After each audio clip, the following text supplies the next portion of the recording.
Are you looking to optimize your health? Are you looking to get the best supplements at the lowest price? For high quality supplements and to talk to someone about what supplements are best for you, go to takeyoursupplements.com and one of our fantastic true health coaches will help you pick out the right supplements for you that are the highest quality and the best price. That's takeyoursupplements.com. takeyoursupplements.com. That's takeyoursupplements.com. Be sure to ask about free shipping and our awesome referral program. Welcome to the Learn True Health podcast. I'm your host, Ashley James. This is episode 168. We are in for such a treat today. We have with us Deonesea La Fey, who is this wonderful visionary and founder of Passion as Prayer. In fact, you called yourself Queen Visionary. Yes. You're a sensuality coach, and I'm excited to learn more about what that even means. But what I gather from your website and from your bio is this understanding that women we've lost the connection with our body. We've really dulled our senses, and living in a quote unquote man's world. I think we've developed so many negative stories about our sexuality, because if you have several partners and you're promiscuous, all of a sudden there's a lot of negative words you could call a woman, but there's no really negative words you call a man when he's promiscuous and has the same amount of partners. And so we're at this weird part of our culture where we want to be seen as equals. We want to step into our own power, and yet there's so much confusion about our sexuality and whether we can step into our passion and our sexuality and our sensuality and own our body and love ourselves while still remaining the powerful, wonderful, balanced women that we want to be. And I think we do so much fighting in the quote unquote man's world that we've lost a lot of that. Am I kind of grasping the work that you do? Absolutely. Thank you so much for all of that you've just named. And you really have your finger right on the pulse of what's happening and where I come into what's happening. And I just really appreciate how you've laid that out and how you bring us together to talk about these things and help get the information out there about how we can really fall in love with our bodies and our sensuality and our sexuality. I'm really excited to dive in and talk with you about that today. Wonderful. Excellent. Well, I know that, because in the idea of holistic medicine or really holistic healing, there's an understanding that we have this physical body, but we also have an emotional body, a mental body, a spiritual body, an energetic body, and they all come together, and we need to look to balance all of them. So, we could eat all the kale in the world and do all the spin classes we want and take all the supplements we want, but if we're only focusing on the physical plane, then we're really missing out on the emotional, mental health aspect of life and the energetic, spiritual health aspect of life. And what I see is that for those of us who maybe have struggled with weight, a lot of times what we do is we end up hating our body or feeling like a prisoner of our body, or someone who has like an immune condition, like an autoimmune disease. The common story with those who have autoimmune conditions is they feel like their body is fighting against them. Mm-hmm.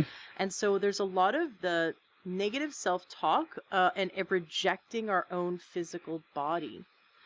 And there's not a lot of embracing and loving our body and being in that state of loving our sensuality. And so I can see your work is cut out for you. It's true. Yeah. I mean, it's really hard for anybody to be feeling sexy and feeling sensuous when they're hating their thighs or hating their belly or hating or having this belief system that their body's attacking itself. And the more that we start to address those things and unravel them, then the more we can start to really drop into what is it actually to be in this body. And a lot of my work is based in women's spirituality and women's earth-based paths. And we look at our body as a temple.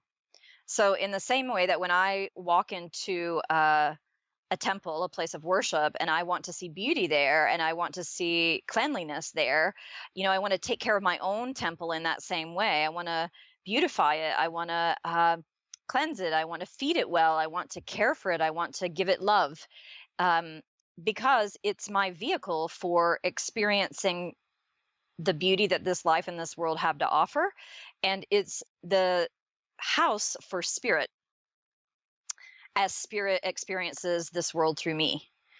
And so that's a big piece of what I do with women, is help them to sort of shift into that mindset. And a lot of what I end up doing with women is addressing mindsets and belief systems, but to shift into that mindset of, oh, this is my expression of creator. This is how she has created through me. And anytime I'm rejecting some parts of myself or hating some parts of myself, I'm actually sort of saying to creator, you didn't do a good job here. And I can come into a place of experiencing so much love and appreciation for this body temple and all of its functions and all of the ways that it keeps me going through and experiencing this life, that I can become the source of my own pleasure. I think that's wonderful. When I was studying and understanding more about us as spirit before I had met my husband, and I always felt like there was something missing. Like the Celestine prophecy, I read that when I was 15 and I just loved it. But this idea that when we're not whole in our own body and feeling whole as one person, we tend to try to fill this void by bringing in another person into our life. But that relationship ends up being like a power struggle, because we're looking to get them to fulfill that emptiness inside us that really is supposed to be filled by ourselves, by our own love and acceptance of our own being.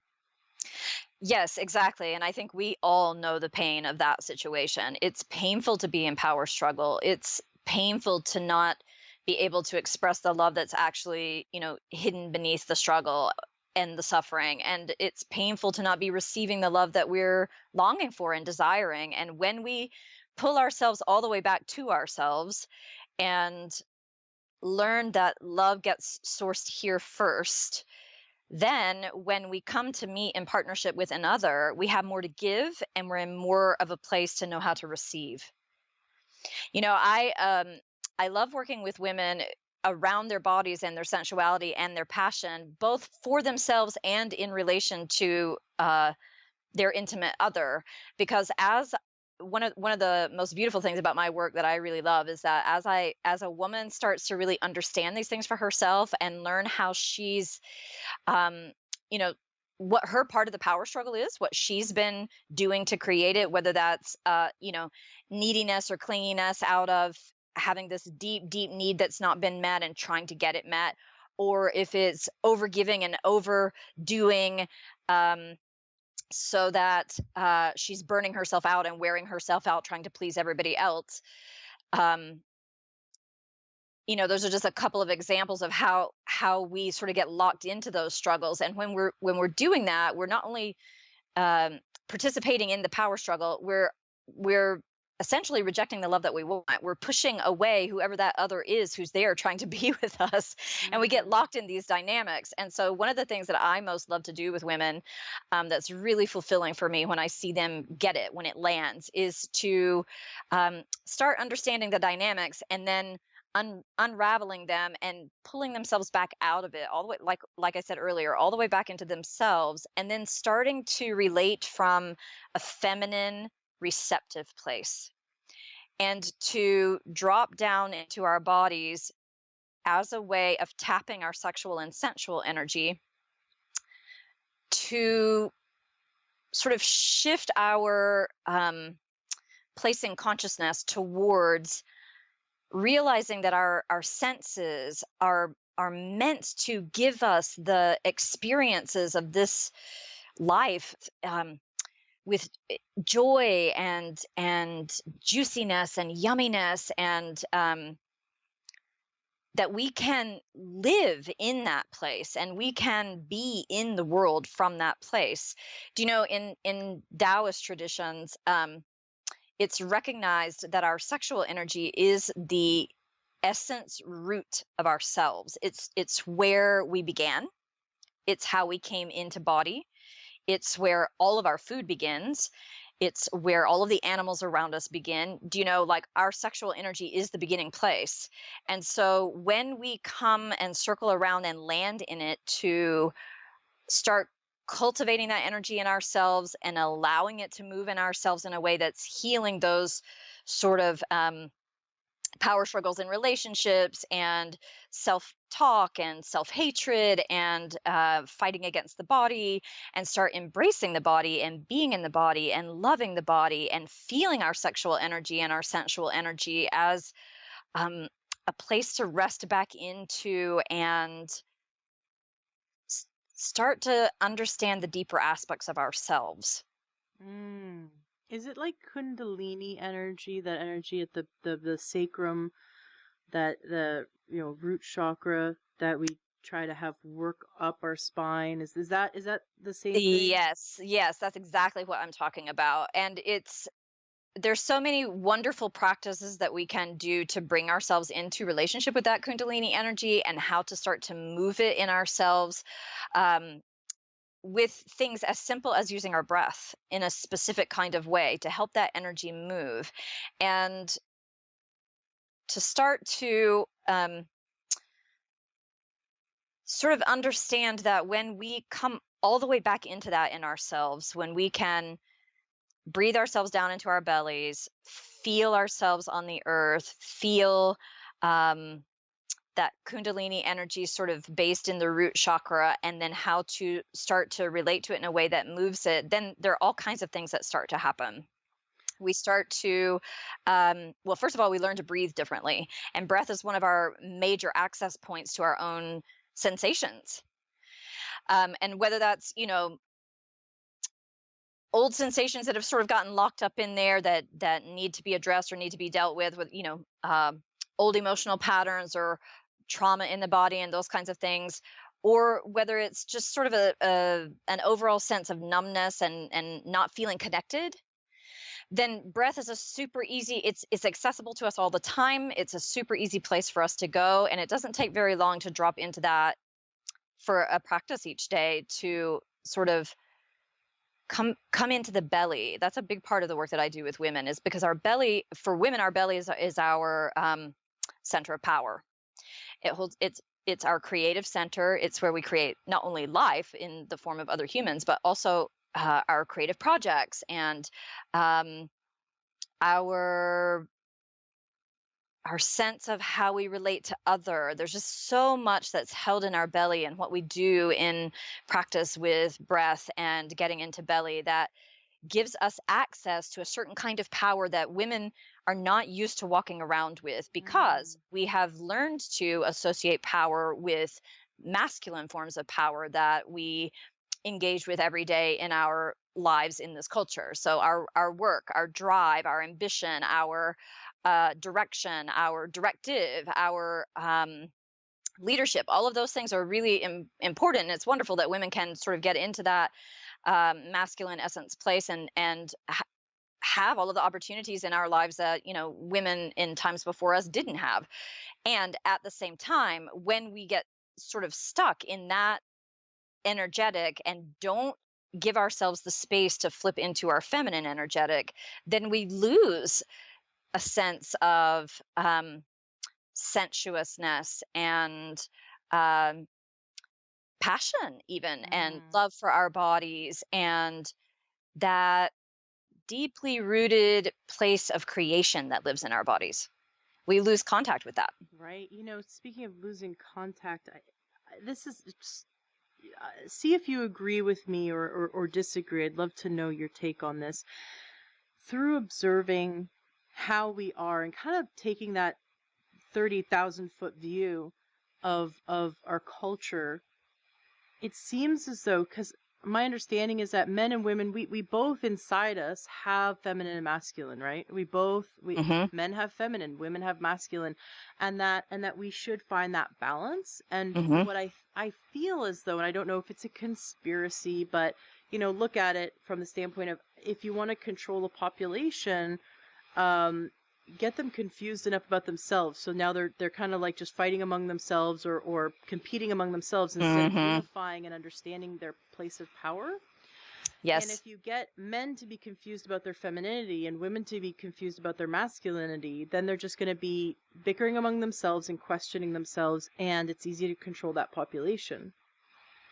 Does that Yeah, absolutely. And you're right. There is a tremendous amount of mass confusion about these things. And I think there are a lot of things that have contributed to that over time. And yes, the way to control the masses is to keep them in confusion and to keep them fighting each other. And Mhm. so the war between the sexes, quote unquote, with men and women fighting for power or fighting for rights or fighting, all of that kind of fighting disconnects us from our hearts and disconnects us from the deeper, truer needs and realities of our beingness. And Mhm.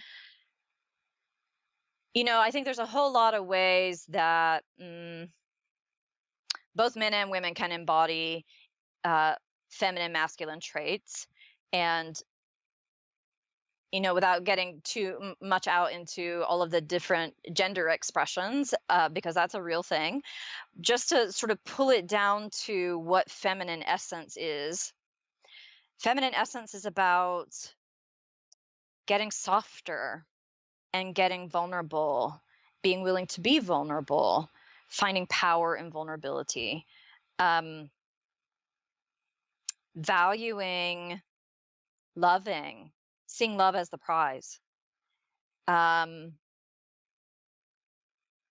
and in that place, when women can bring themselves to that place, they start to build their feminine energy in a way that becomes radiant and magnetizing to men. And it gives men the opportunity to get to be in their masculine in relating to a woman. Because I think that's another sort of confusing part of the equation, is when women want men to be more like a woman. Well, men are men, they're not women. And so yeah, and I have a tremendous amount of love for men, and it's very painful for me oftentimes to see how much misunderstanding there is between men and women, and how it's actually just recognizing what our differences are, and that the magnetism that happens between masculine and feminine happens when one is holding one pole and the other is holding the other pole, like magnets. um and I come from a background of a long journey towards finding those things for myself, and it stems from me out of having grown up in a very sort of masculine household, but in the distorted masculine, not a true authentic loving masculine. And I was always super aware of being the only really feminine being in the mix, and that was very difficult for me. And on top of that, I went through several years of sexual molestation as a child. And so my journey, um, I, by the way, also started with the Celestine Prophecy when I was very young. It was my first sort of like, here's how the spirit world works kind of book. And I when I came to the point in my early 20s where I realized, oh, wait, something actually was really wrong back in those years. And oh, this Mm. is actually what was happening. Then my path began in earnest, and it became about sort of naturally and organically being led to the next healer and the next shaman and the next priestess and the next body worker, so that I went through several years of really working on that trauma and sorting it out. And a part of that healing for me was that I knew already from my early sexual experiences with boys and young men that I was missing something. Like I knew there was it was just intuitive knowing that there could be more, that this wasn't it.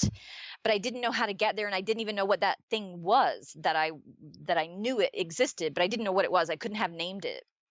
But in my healing process, I encountered tantra and tantric teachings, and out of that I started to understand how my body locked trauma in the tissues of my yoni and of my womb and of my belly, and that if I wanted to have this more organic, ecstatic, orgasmic experience of my sexuality, that I was going to have to find a way to heal that.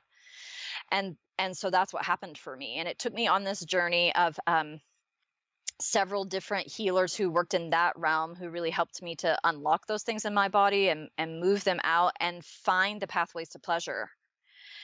And and then again, my path just sort of naturally and organically started moving towards helping other women do the same. I just started, without even really necessarily intending it consciously, attracting other women who, I could say, oh, well, yeah, I know what you're talking about. I understand the symptoms that you're dealing with, and here's what you can do about it.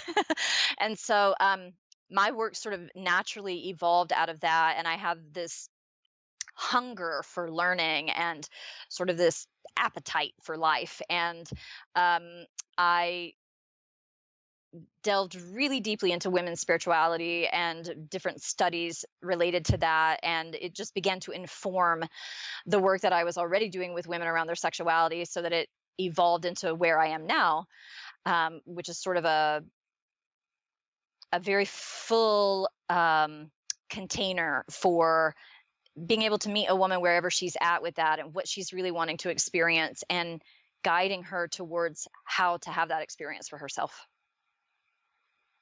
I love that your process happened so organically, Mm. that you were just following your calling or your heart. How many years have you been helping women in this way? Wow, that's a great question. I guess it's going on right at 10 years now. Very cool. And Mhm. can you share some stories of success that stand out in your mind? Like the kind of the before and after picture of what working with you has opened up and given new life to these women? Yeah, that's a great question. I'd love to share about that. The first thing that comes to mind as you ask me that question is that one of the biggest things that I do with women in practice is movement, and particularly pelvic movement. And it is sort of more in common, like to give an idea of it. It's something like belly dance, but not as learning it as an art form, although I do have that in my background as well, but more like learning it like an organic way of moving to help stir the energies and get them circulating. And so I've taught workshops in this particular form of movement in um, up and down the West Coast and in various other countries as well. And I was teaching a workshop in Glastonbury, England, one of the years that I went there teaching. And there was a woman who was in the workshop with me who came to me pretty early on in the workshop and said, I don't think I can do this. I'm terrified. I can't move my pelvis at all. And I really don't think I can do what I've seen you doing. And so I, sort of sat with her and coached her through and just acknowledged the fear that she was having. And we talked about, well, where do you think this frozenness could have come from? And she was pretty clear already that she had some trauma in her background and was relating this to that.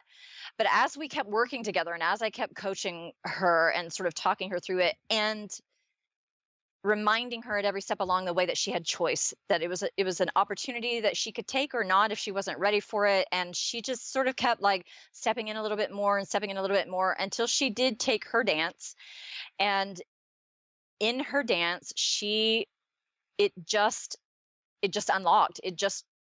She found movement she had never had before. She was able to let go enough that the fear moved out, and she was suddenly in her body and in her pelvis and moving um and sobbing, and all of this tremendous movement happened for her, and she came out of it like wide-eyed and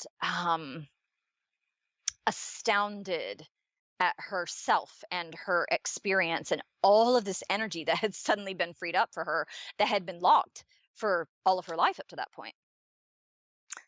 Amazing. uh yeah, so and I've seen that happen on more than one occasion, but that particular woman stands out in my mind. um and that's what I love about my work. I love that about my work. I love getting to see women open to themselves and find that it's all right there in their bodies. They don't need to go outside of themselves for anywhere for it. They don't need to sit and meditate for 8 hours a day. It's actually a very organic process and way to get in there, that that's really beautiful and really wonderful and really accessible. That is beautiful. It reminds me of when I was at Kerpalu way long ago, like Mm. 18 years ago. I took a bodywork training program there before I decided I was going to go to college to become a massage therapist in Canada. And it's a month long, 200-hour bodywork training program that Kerpalu has, and it's fantastic because they include a lot of spirituality and just that appreciation for the energetic body as well, which when you go to become a massage therapist, they don't talk about that. It's just it's just Mhm. mechanics. But at Mhm. Kripalu, it was very spiritual, and we learned this way of kind of identifying, like looking at the pelvis as they walk, looking at the gait and seeing where they're locked up, and then understanding that there could be that emotional component. And one of the students in the class, he had always wanted to be a dancer, and he was on the cheer squad for his high school team. His dad completely rejected him because the man should be playing football, not on the cheer squad. And because of that rejection, he held it in his pelvis and he tightened up. And when he walked like with a stick up his butt, basically. Mm. He Mhm. totally, and he had back pain. He had very, digestive issues, discomfort, because he had gone so rigid. And you wouldn't have noticed if you weren't looking. You just think, okay, he's just walking the way he walks. But really, when you looked closely, you realize there was no movement there's no back and forth in his pelvis and in his lower back. And so when that was acknowledged and worked on, there was all of a sudden this massive amount of freedom that he had when he realized that he had been holding on to his sort of rejection his whole adult life in his Yeah. pelvis, and that it was a point of vulnerability to let go and let his pelvis have movement again when he walked and when he danced. And so when you share that, it's like I've seen that happen. It's just this amazing awakening, and we don't realize that we kind of let that part of our body go dead or go completely dormant. and Mhm. and when you lose movement in one part of your body, or when you stiffen up, everything else goes out of alignment. It's true. It's so true. Yeah, thanks for sharing that. What I love about the story that you just shared is that you're sharing it about a male. Right. Because in in the work that I do with women, it can be easy for us to start to think, well, that's just a woman's thing, but it isn't. It's a Hmm. person thing. And so I really love that. And some of my favorite, like most dearly held workshops that I've led have been um, a couple that were in Argentina. Uh, where we had a male who really, really wanted to join us, and he really went for it. He loved it. He got it. It hit home for him. Um, yeah, yeah, I That's love so that cool. story. Mhm. It made me think about, recently I was, leading an evening workshop with a group of women, and there was one of the women in the circle who, there were at least 3 women in the circle who were like, "Oh, I don't know, I've never done anything like that." And then, of course, they really got in and went for it, and had that same kind of experience that we've just been talking about, of like, "Oh, there's me. Wow, I can do that, and whoa, that's what that feels like." But there was one woman in the group, lovely woman, who wasn't necessarily shy about getting into it, and she wasn't, it was very clear she wasn't coming with any trauma that was being held there or anything that needed to release so much as just felt like that was a very private thing and it's a thing you hold for yourself. And she allowed herself to come forward more and more as we worked uh, through the workshop, and until she really let herself go in the end. And her experience was how amazing it was to allow herself to be witnessed in that state. Mm. And To be dancing in that way or moving in that mhm, way. mhm, and to do so in front of a group of other women and allow them to witness her. What was it like? What happens in that moment? Yeah, I think there are a couple of things for that specific woman, and I think I've seen this in other people as well. I think there are many of us who can be very private about our sexuality or our sensuality, and that I totally have respect for. And it can also border on um, that's a thing that you do behind closed doors. That's a thing you don't talk with other people about. That's a thing, it gets sort of cut off from our day to day how we move in the world, and it gets put aside only into one place where it's okay to express it. And Mhm. so I think for her, just to like bring it out into a different realm of expression and in another avenue, because you know, I think for a lot of people, that sort of sensuous movement and allowing our sensual energy to be moving freely within the context of being in a group of other people. And, a lot of people only ever experience that in lovership, which is behind closed doors, or, maybe at the club or drinking at the bar when there's something to release inhibition. Mhm. And yeah, it was just really wonderful to watch for her what lit up in her to get to have that experience where there wasn't something from outside of her that was like making it happen or calling it forward, but more it was a set of practices that allowed her to drop in and call it forward for herself. And then the beauty of getting to express that somewhere completely different than where we normally tuck it away. I think of like belly dancing or those cultures where belly dancing is very much accepted.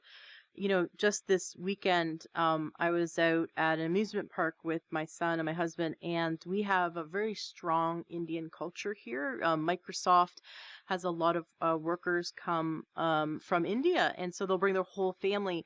And there's a lot of women of many different ages, many different sizes, wearing their traditional dress, like the sari.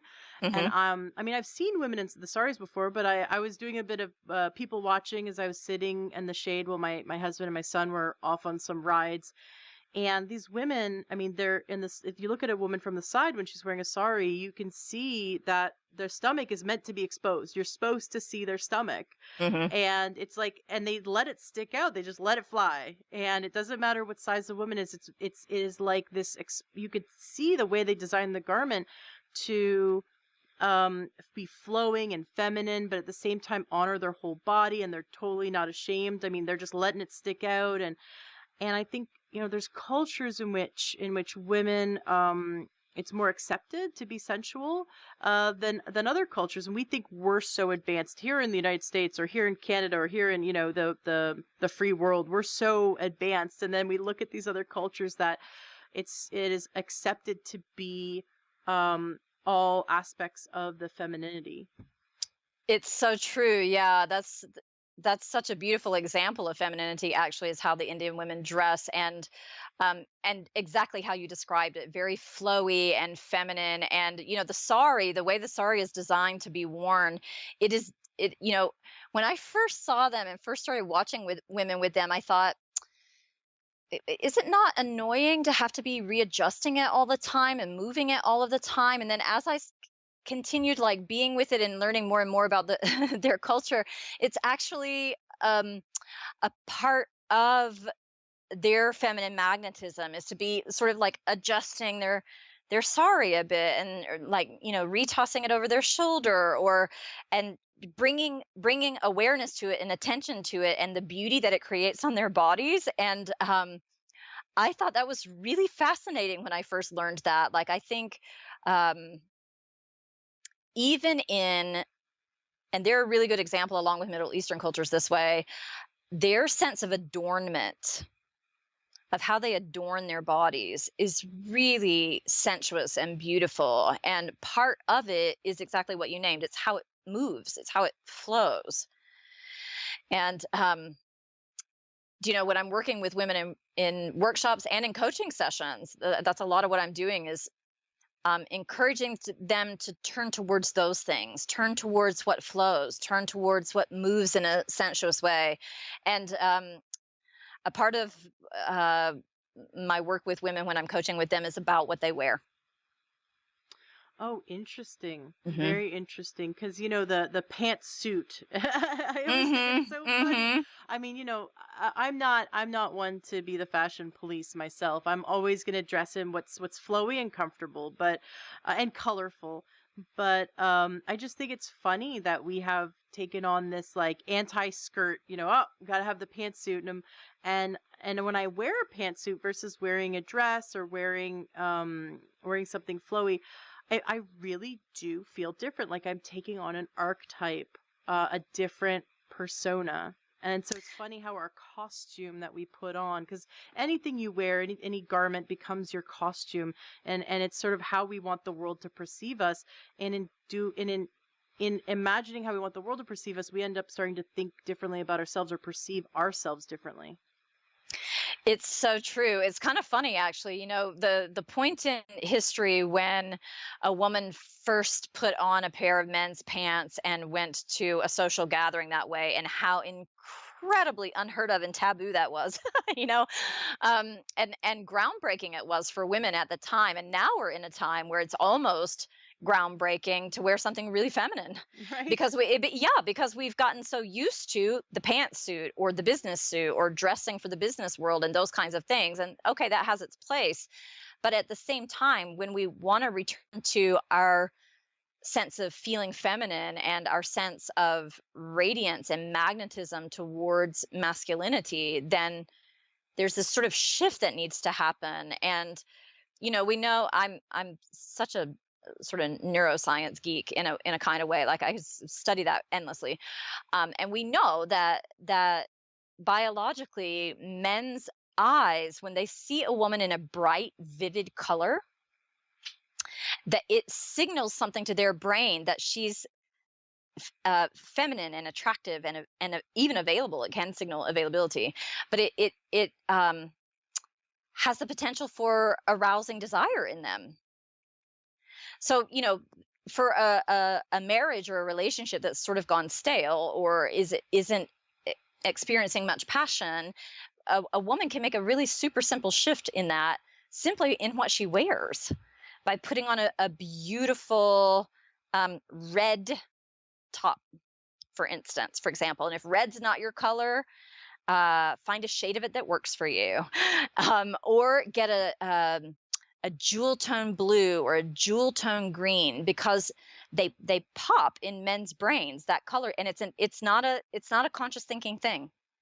That is It's a so it's a funny. biological response thing. Yeah. It's so true though, because there's certain garments my husband wears. I like all of a sudden notice him. I'm like, oh, hey, Mhm. hey, hey, Mhm. you're Uh-huh. sexy, hey.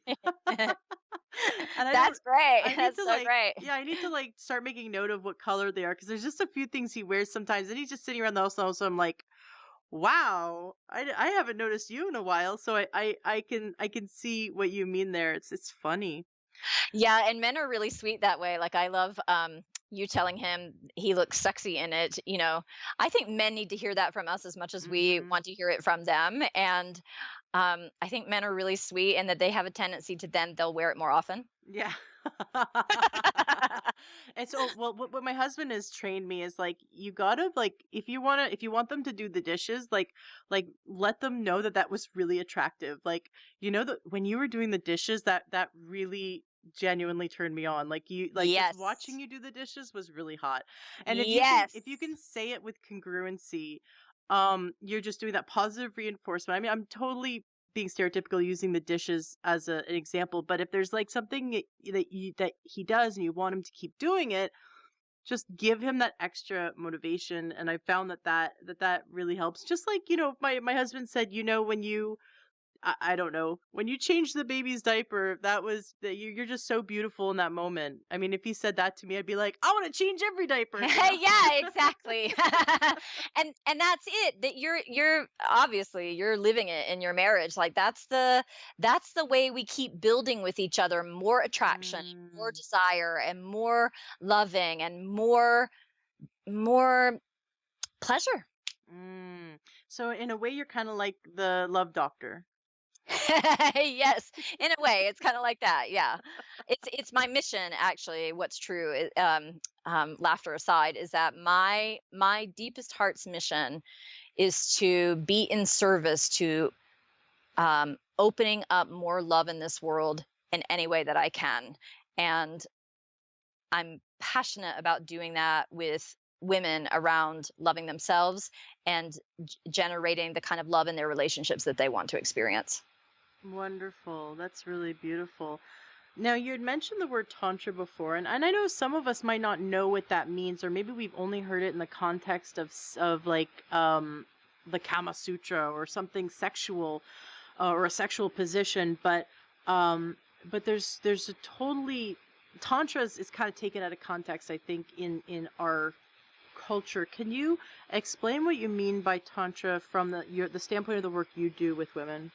I can, yeah. That's a really great question. Actually, I really appreciate you coming back around to that, because what's true is that in certain kind of ways, particularly like in the culture that I live in, where I am here on the West Coast, sort of every fifth person can hang their shingle as a tantra teacher or a tantra practitioner, and I think there's a lot of confusion about what that actually means and what that actually is. And my experience of it has been that it means different things to different people, and there are different styles of tantra and different schools of tantra and different lineages of tantra.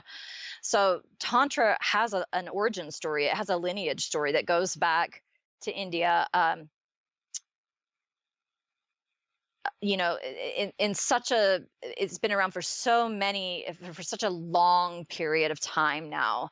And I think, there are a lot of things that we as Westerners tend to borrow from Eastern cultures that are really wonderful, and it's really easy for things to get lost in translation or not sort of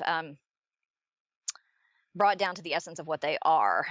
It's For kind of like me, yoga. I think it's so yeah, funny that that's exactly everyone right. thinks yoga is a bunch of stretching, right? And it's Hmm. like I have a friend who's a yogi, and he's like, it's maybe 1% stretching. There's so much more to it's just so funny that all we see is the stretching part of yoga, but there's a huge amount of spiritual practice and meditation, and And studying, breath. and yeah, and breath. There's so much Yep. more about yoga that has to do with spiritual growth and connection to your creator, and just healing on an internal level than a stretching class. That's exactly right. And it's interesting you bring in yoga, because I was reading recently that in its origin, yoga was a men's practice. And when it came to the West, women took it and just like went berserk with it, which I think is really interesting. That is really Um, funny. And so I think a similar sort of thing has happened with tantra, and it's exactly that same thing that you're naming, that it can become very sort of surface and not reach the depths of what those practices are actually about. In my work with women, I sort of incorporate some tantric practices that are about coordinating the breath wave with movement in the body. And when I'm working with women who have trauma or whose pleasures entirely shut down and could possibly root back in some trauma somewhere, and when I'm talking about trauma, I mean it could be, girlhood trauma, it could be rape, it could be just fumbly sexual experiences, with both a woman and a man who aren't familiar with how a woman's body really works in arousal. So, and all of those kinds of things can sort of leave traces behind. So sometimes I will recommend to a woman that she'll go find a practitioner who offers tantric massage or pelvic floor massage, because there's a certain part of that work that's about massaging the interior of a woman's yoni. Um, and see, there you go. There's a borrowed word from the Indian culture. Yoni is a Sanskrit word. Um, but inside a woman's vagina, there are all these different levels of places of spongy tissue. And those are the places that tend to, and along the walls of the yoni, hold trauma if there's been any, or even if there's just never been any sort of pleasurable experience there. So that you learn to massage in a certain kind of way, and a woman can do this for herself to a point. And then there's some practices with instruments, with dildos or certain kinds of toys that can be used in this way as well, um, where you're going to massage into those spongy places or massage into those areas to help, well, on a physical level, blood circulation and the juices to flow, and on an emotional level, to relax into whatever the sensation is that's there. So, that's a set of practices that I can guide a woman through for herself, if that's what's being called for and what's needed for her, or if it really does sound like she's going to need some help with that, to guide her to a practitioner who works in those kinds of ways. More frequently, though, I am working with women on how to breathe in a way that connects with their Kundalini energy, how to visualize where their Kundalini energy is resting, and how to use breath to get it to start moving, and how to coordinate actually moving your body through waves, through undulations, to align it with breath, and to help that Kundalini serpent uncoil and rise up and crown at the crown for the energy that it brings us.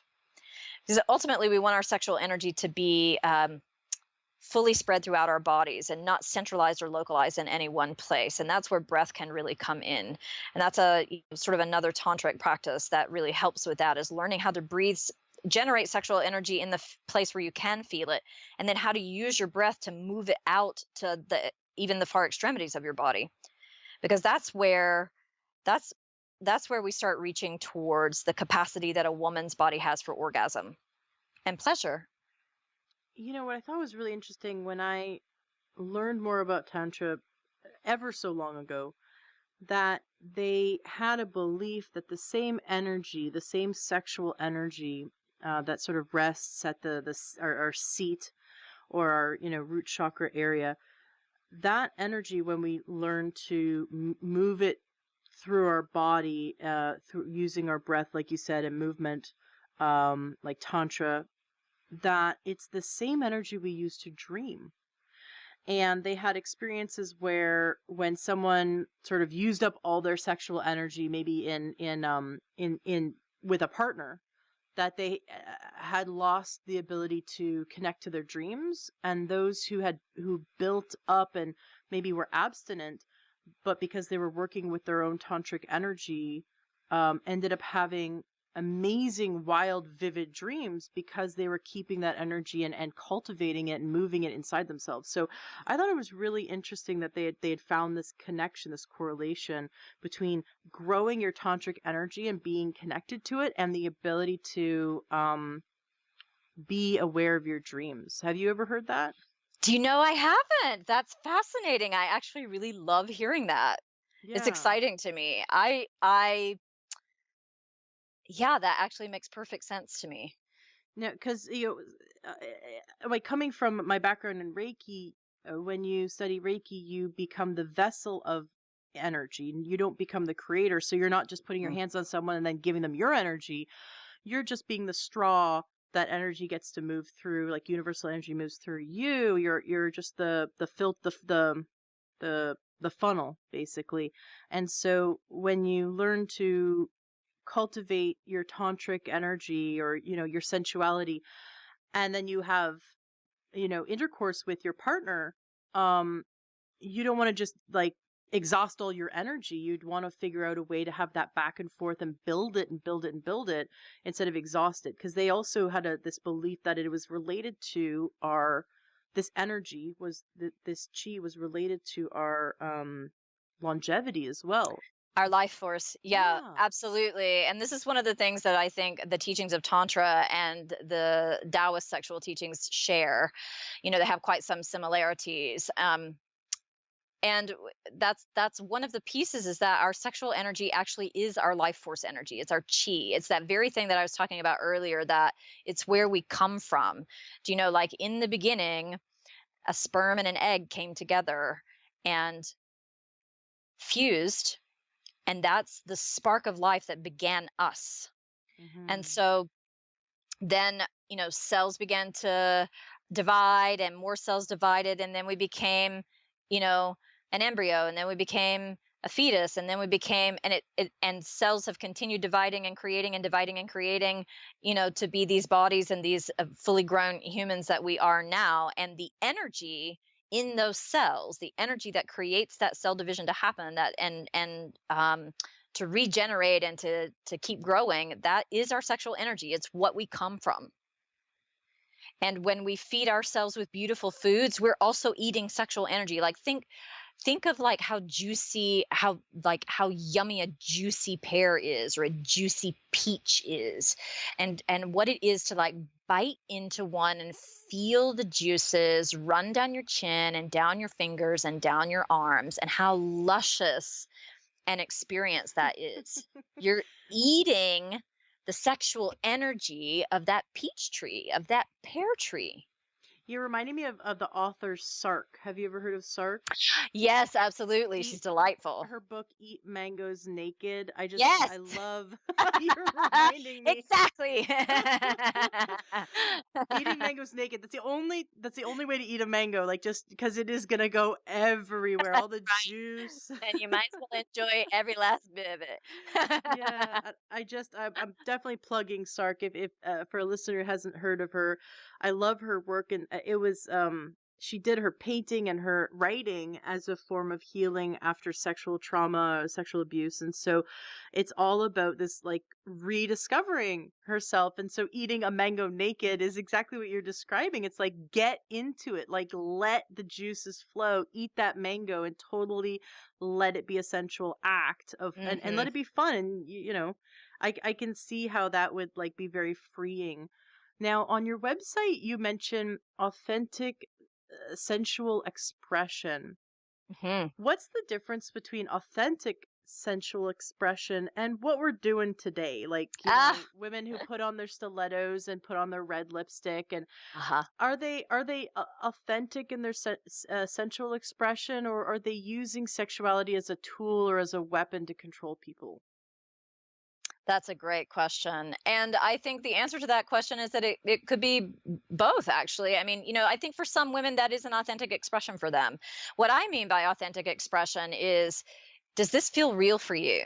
Does this make you feel juicy? Does this make you feel sensuous? Does this make you feel like wet, juicy kisses with your lover? If it does, then yeah, that's probably an authentic expression for you. If your stilettos is what does that for you, great. Um, but I do think that even for that woman, even for the woman who it's her stilettos, that's what really does it for her. Like so then who is she, and what is she when she takes the stilettos off? Is she still, is it like her putting on her power suit and that's what makes her feel sexy, or does she still feel sexy if she takes that off? And so that's what I love to do with women, is let's find that. Let's find what fuels your sexual energy in a way that you have access to it, you know, if you're in your flip-flops on the beach or you're in your stilettos downtown. What is that's in you that goes with you everywhere, regardless of what you're wearing or not. On your website it says, imagine if you could step into your feminine sensual power and live the delicious life that you deserve. What happens when we do that? What can you give some examples? Like, so besides the fact that we feel juicy and sensual, Mm, what would surprise us that takes place when we enter that authentic feminine expression? What hmm other areas of our life kind of surprisingly come together? hmm So many things, actually. And this is related to something that I mentioned earlier about our feminine radiance. So, when we start generating this in ourselves and cultivating this in ourselves and living this in ourselves, we literally light up. So, we become radiant, and that radiance draws things to it. So we start magnetizing all kinds of things in our life that we wouldn't necessarily relate to our sensuality if we were thinking about it logically. But we become a magnetic energy, and we can direct that magnetism to bring to ourselves what we truly desire. So, from that place, women magnetize the love of their lives. Women magnetize the career path that is so fulfilling for them. They magnetize avenues for service, and they begin to influence the world around them. They influence the people around them. They become better mothers because they're more fulfilled in themselves. They become better lovers, better wives, better girlfriends, better partners because they're so fulfilled from inside of themselves. And they I truly believe that we touch people in ways that we might not ever know we've touched them, and we do it all the time. But when we're doing it from a place of our own true, authentic feminine power, we touch people, we show them something they don't get to see very often because it isn't common in our world. It's Mm. far more common to see photoshopped models splayed across magazine covers everywhere you go. It isn't common to see a woman in her feminine radiance. Mm. I would like to see it become more common. That's Mhm. my mission. I want us all to go there if we want to, and we just make the world a better place around ourselves. Our men feel more fulfilled, or our women partners, if that's our leaning. Our children feel, our children are such sponges and such they're so perceptive. They watch us, they feel us, they learn about the world through us. And so when we are meeting the world from this authentic, empowered, feminine, luscious, wonderful feeling place, then we're seeing the life around us. We're engaged with living with the life force that's happening through nature, the life force that's happening through um, other beings, the life force that happens through us that we tend to shut down. But when we open it up and we stay in relationship to it, we teach our children how to do that just by example. That was really fascinating.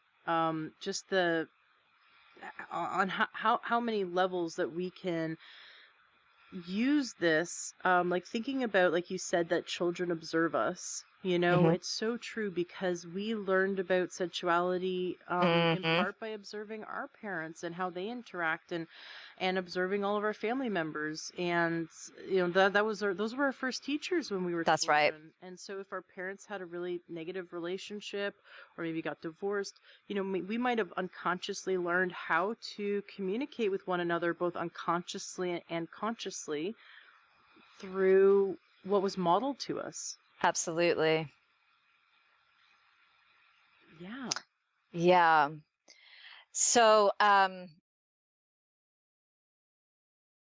think we probably all can relate to that experience. Like if we think back to our young selves, back to our child selves, and what we witnessed or what we saw in the adults around us, particularly our close caregivers, and um, their relationship to their own bodies or to each other or to our bodies, it's pretty easy to see where we would have picked up a lot of different kinds of messages um, around those things. And that's one of the beautiful pieces about doing this work is really sort of we go all the way back and heal that part. We go all the way back and get to forgive our parents or whoever those caretakers were, and we get to heal that little child self and let him or her know that their body's okay just like it is.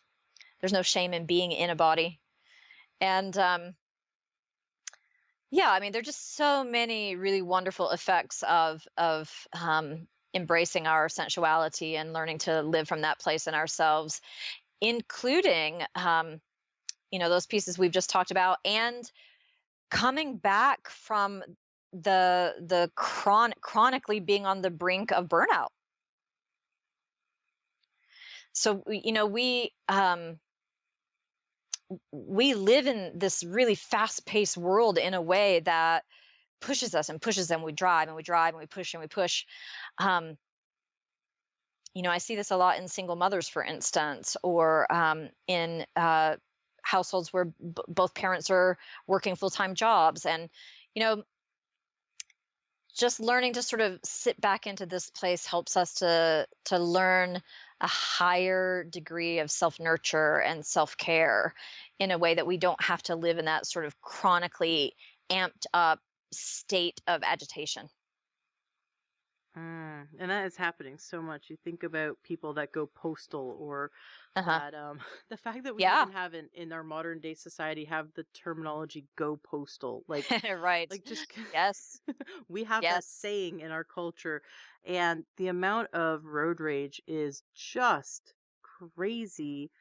And yeah, there is a lot of tension that's going on, and a lot of confused sexual tension, especially because the media, Yes. sex sells, and so the media is always going to portray it and be very risque about it. And I just, again, coming back to that, we have confusion around our own sensuality and sexuality, and that ends up creating confusion around our own identity. That's right. Am I sexy or am I not sexy? Is that really sexy or is this sexy? Or if I don't look good in that size dress, does that make me not sexy? Or if I don't like to wear high heels, well, does that make me like what? There's so many thought forms about what is sexy and what isn't, that it can be really overwhelming, and it overrides our natural sense of sexuality and sensuality. And There's also religion. I mean, being brought up in a religion may have imprinted the belief system of that religion on you, that being sensual is bad that's because right. that's a sin, or that could be like walking the fine line. That's like, if you're sensual, then you might be sinning tomorrow. So there's maybe certain identities that we've developed, or certain limiting decisions or negative beliefs about ourselves, because being raised in a culture that says it's not okay. Absolutely. And if you look at the major religions of the world, they're largely the way that women portrayed it in those religions are largely the virgin and the whore. And there's a Mm. split between those two things. You are either one or you are the other. And there are this set of behaviors that fit in that one and this set of behaviors that fit in that one. It's very rigid, and it affects not only women but men, and it confuses all of us. And if you look at the creation story that is the basis of Christianity, this is one of my favorite workshops that I lead, is reclaiming Eve. So who was Eve actually?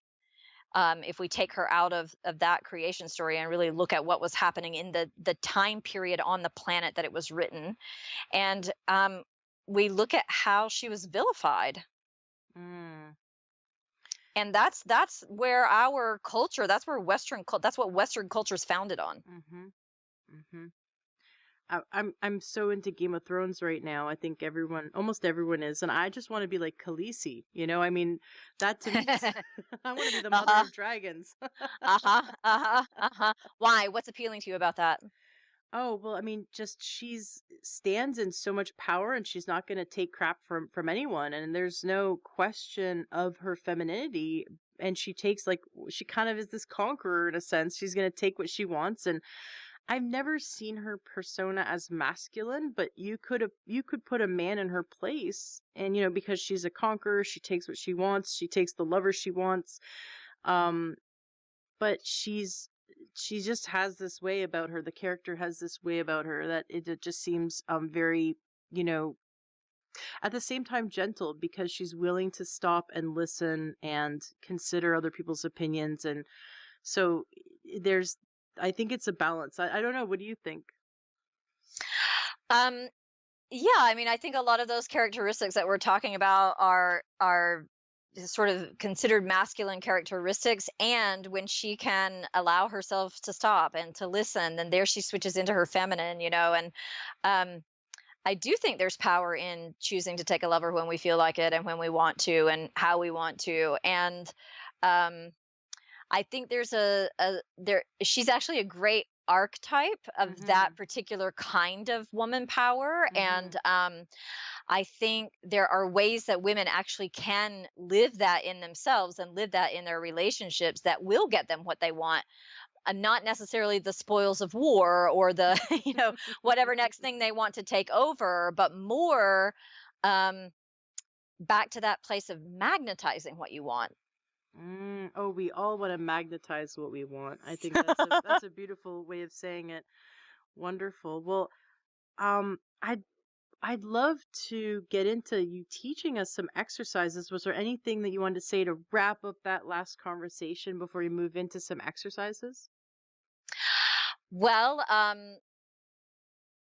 I just once again would like to appreciate you and your thoughtfulness in having this conversation and what you're bringing to it. And I would like to point back to a couple of things you mentioned that were on the website.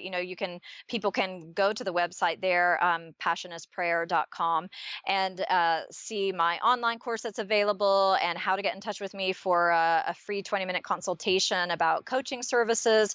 I'm also offering mentorships through an online mystery school. That's a women's mystery school that's based in deep feminine wisdom teachings, and the information for that is there as well. Mystery school. That sounds very interesting. I'm gonna have to ask a few questions about that before we finish the interview for Sounds sure. good. Sounds good. Um And then my retreats are there as well, and workshops that I lead. Cool. Yeah, we'll talk about that, but first I'd love for you to teach us something. Like let's dig our teeth into something. Can you walk us through Yes. an exercise? Yes, absolutely. So, in earth-based spirituality, we think about things a lot in terms of the elements. So, women's sensuality is often considered earthy, and our sacral chakra, our second chakra, everything that we do in our pelvic work is about the element of water, and water is often associated with the feminine. Whereas a man's sexuality is often related to fire and how a fire burns, and air feeds fire. So in Taoist teachings, we talk about a man's sexual energy is like a fire. It starts in his loins, and it starts like a spark and builds fast and gets hot and grows up into his heart very quickly. A woman's sexuality, her sensual energy, is like water, and it starts in her mind. Her arousal starts in her mind and how she's being approached, and it trickles down like a waterfall to her loins. And when fire and water meet, they make steam, which is alchemy. So the exercise that I'd like to offer right now is one that I do with clients and in workshops around getting in touch with our water. So I'd like to just invite everyone to sort of settle into where you are if you can, and get still for some moments, and maybe close your eyes and drop into breath, so that you just sort of tune into what's naturally happening with your breath right now, and get in touch with the sensation of your belly rising as you inhale and falling as you exhale. Maybe taking a couple of extra deep breaths, sort of bringing yourself here in this present moment right now. And then drop your attention and awareness down to your belly. Just make note right now of anything that's happening there. Maybe you're still in touch with the feeling of rising and falling with breath. Maybe you've recently eaten and you're feeling that. Maybe even you can tune into thirst or hunger there. Just noticing what's there right now. And then we're going to take that a little bit deeper and drop awareness down directly to the pelvic bone.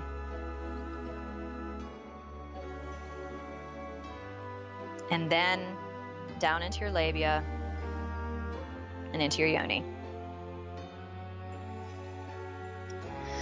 So breathing into that space and imagining that your perineum, your bottom, your yoni all make the bottom side of a bowl.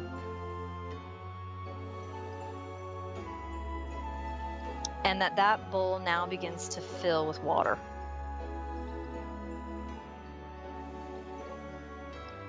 And see that water slowly filling in. So that the water fills your pelvic bowl. From your roots out to each side to your hip bones, all the way throughout your womb space, your ovaries, your fallopian tubes, your vaginal canal, that everything in this area, this pelvic bowl, is filled with water.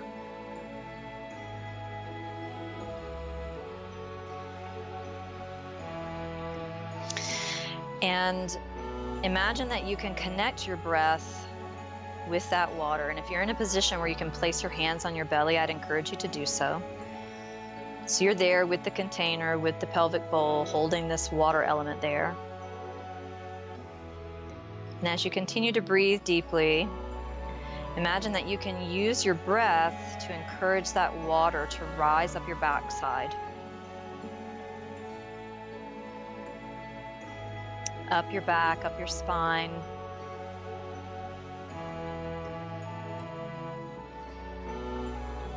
And it's going to come up into your mind, across your crown and your brow, so that there's this current of water that now is going to fall like a mist across the front side of your body.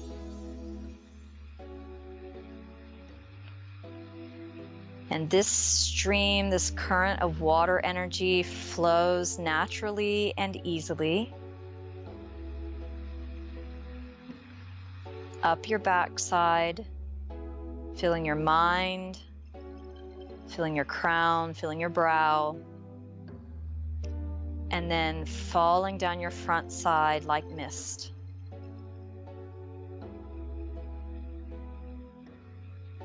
Continuing to breathe with that and allowing yourself to feel the nurture of this water. This is the natural element of the second chakra. This is the water that fills our wombs as the waters of life. These are the waters that flow through our veins and our blood and our bodies. This water element is the element of nurture and of life. Just continuing to breathe with it so that as you inhale, that water's flowing up the backside, and as you exhale, it's this lovely, soothing mist down your front side.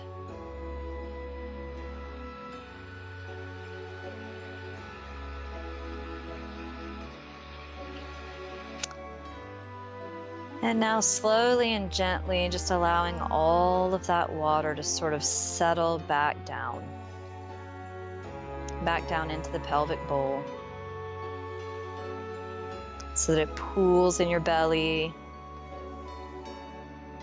pools between your hip bones, all the way back to your sacrum.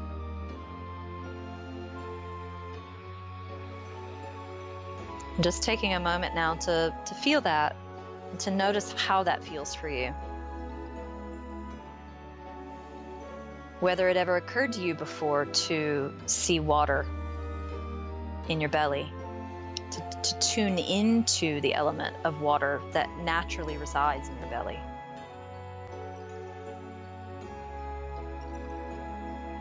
what it feels like to give attention to your pelvic bowl, to keep your awareness there, to sort of sit back into it.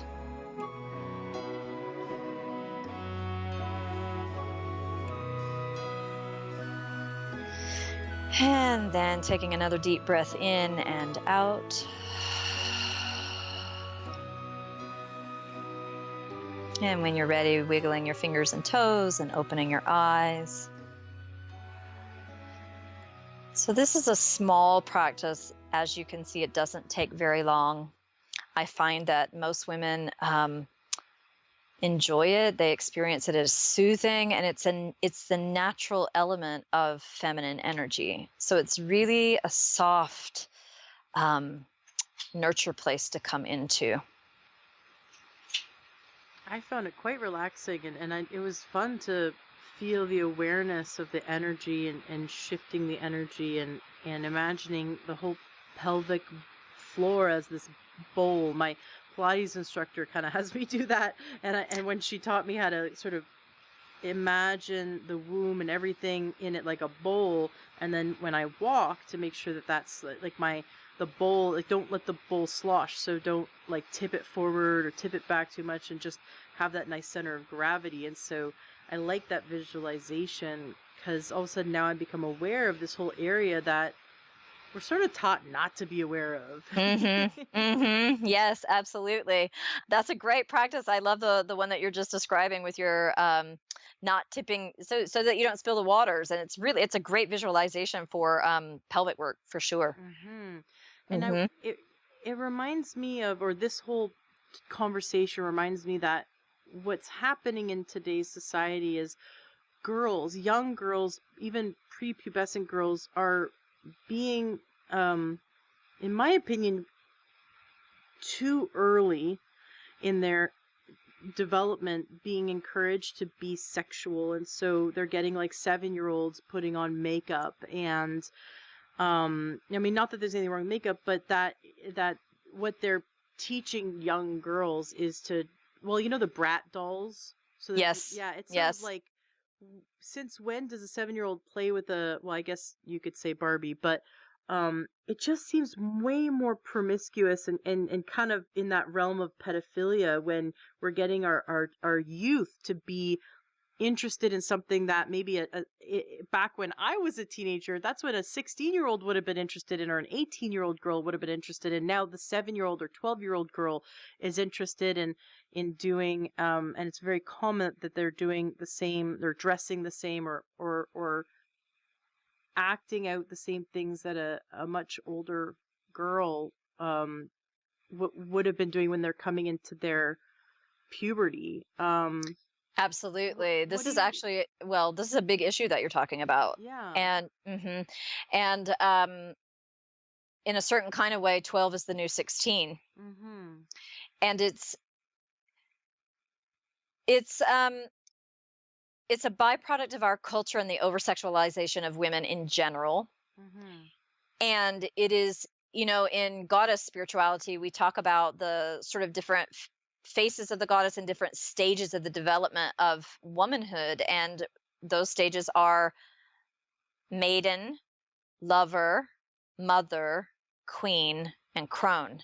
And this culture has taken maiden and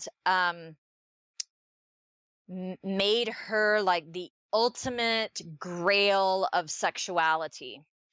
And it is influencing girls in really, really negative ways. And you're right, it's happening much earlier now than it was when I was a teenager. And I think it takes a lot of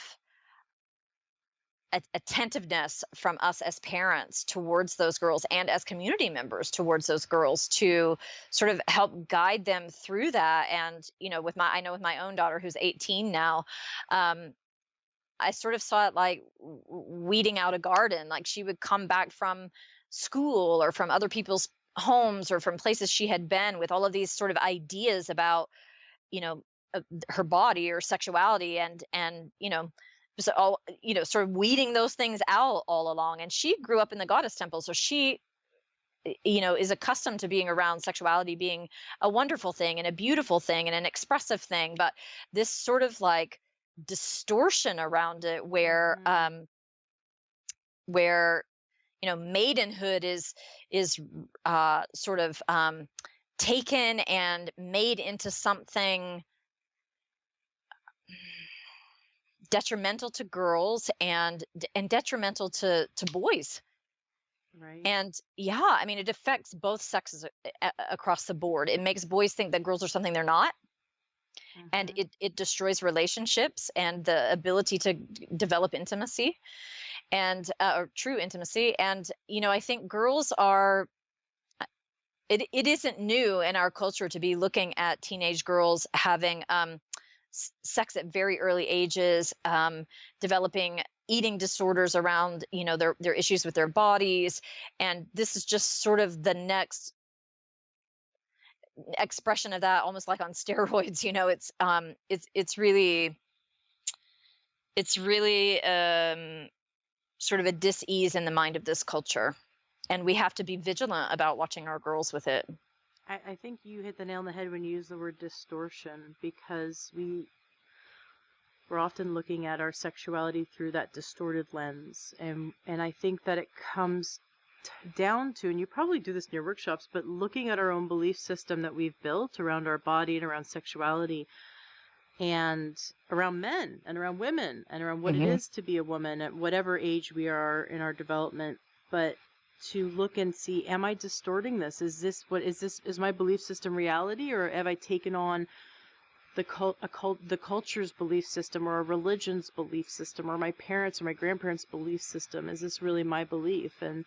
Um and that's, and then also, having those honest and open conversations with a spouse, and seeing, what do they feel, how do they feel, and what do they think, and then, coming, because I think the most sexiest thing is to have open, honest communication. And I think that is like Yes.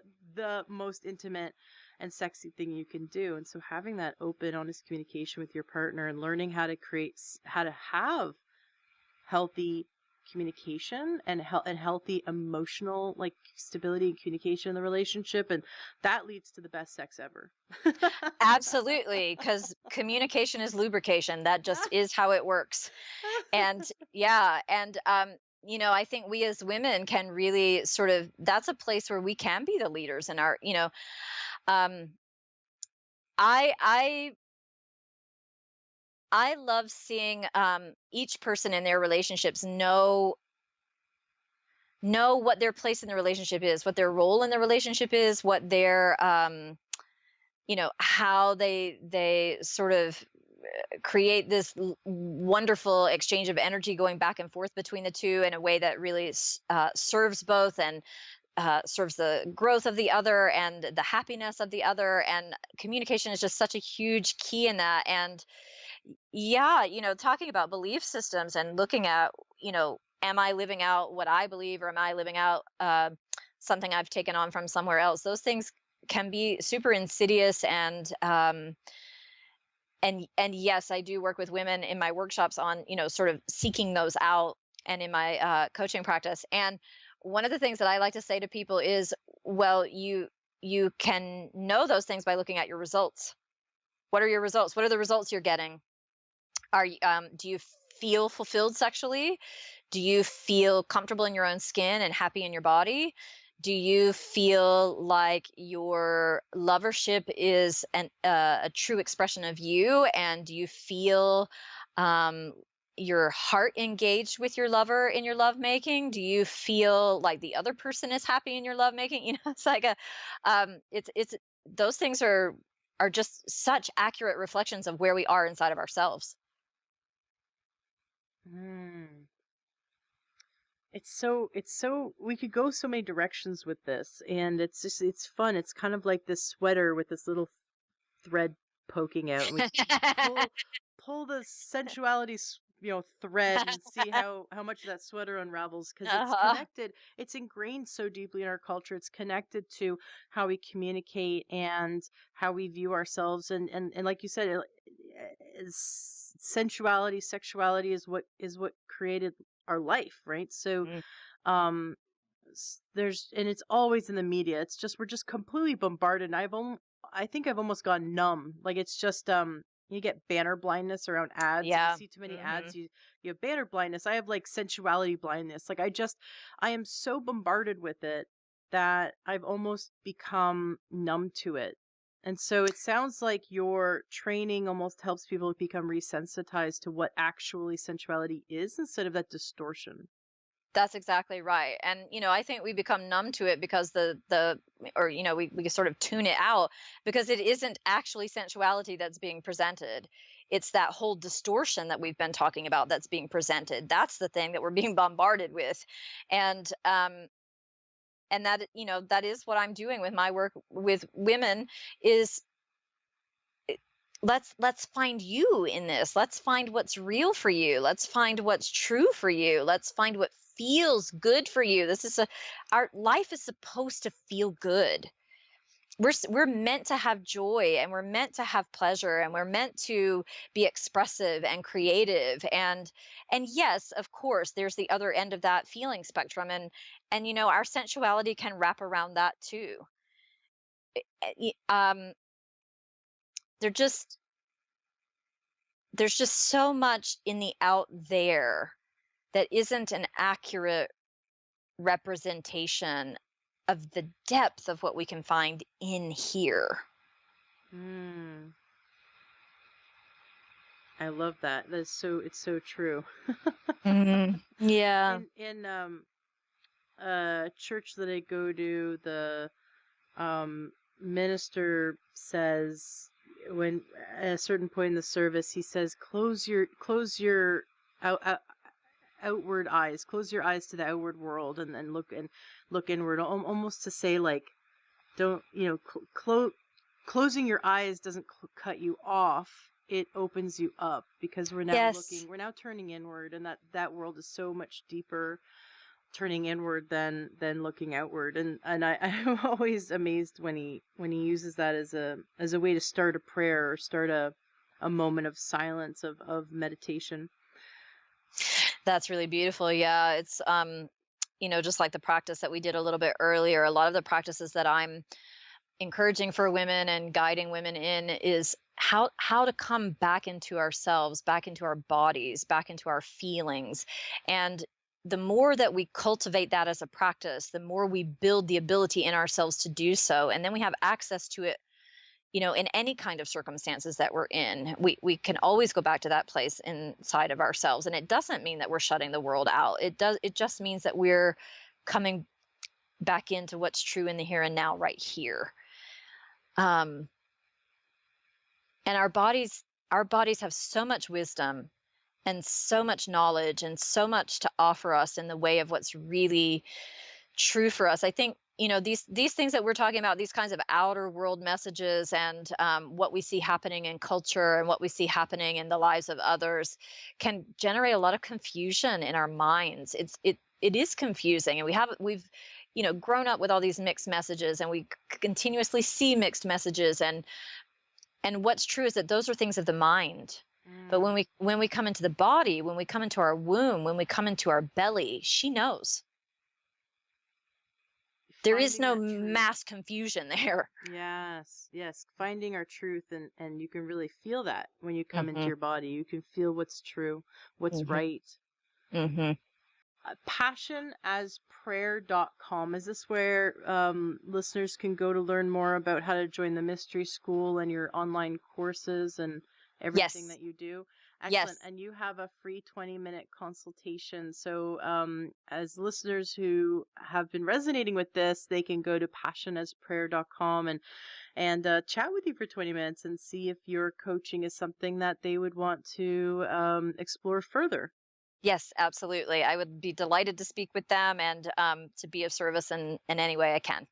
Wonderful. Well, I love your mission in life, but to bring into the world as much love as possible. I think that's wonderful, and I'm totally there with you. And thank you for all the work you do. Um, it's very needed in this world, like you said, that has so much distortion around our sensuality and sexuality.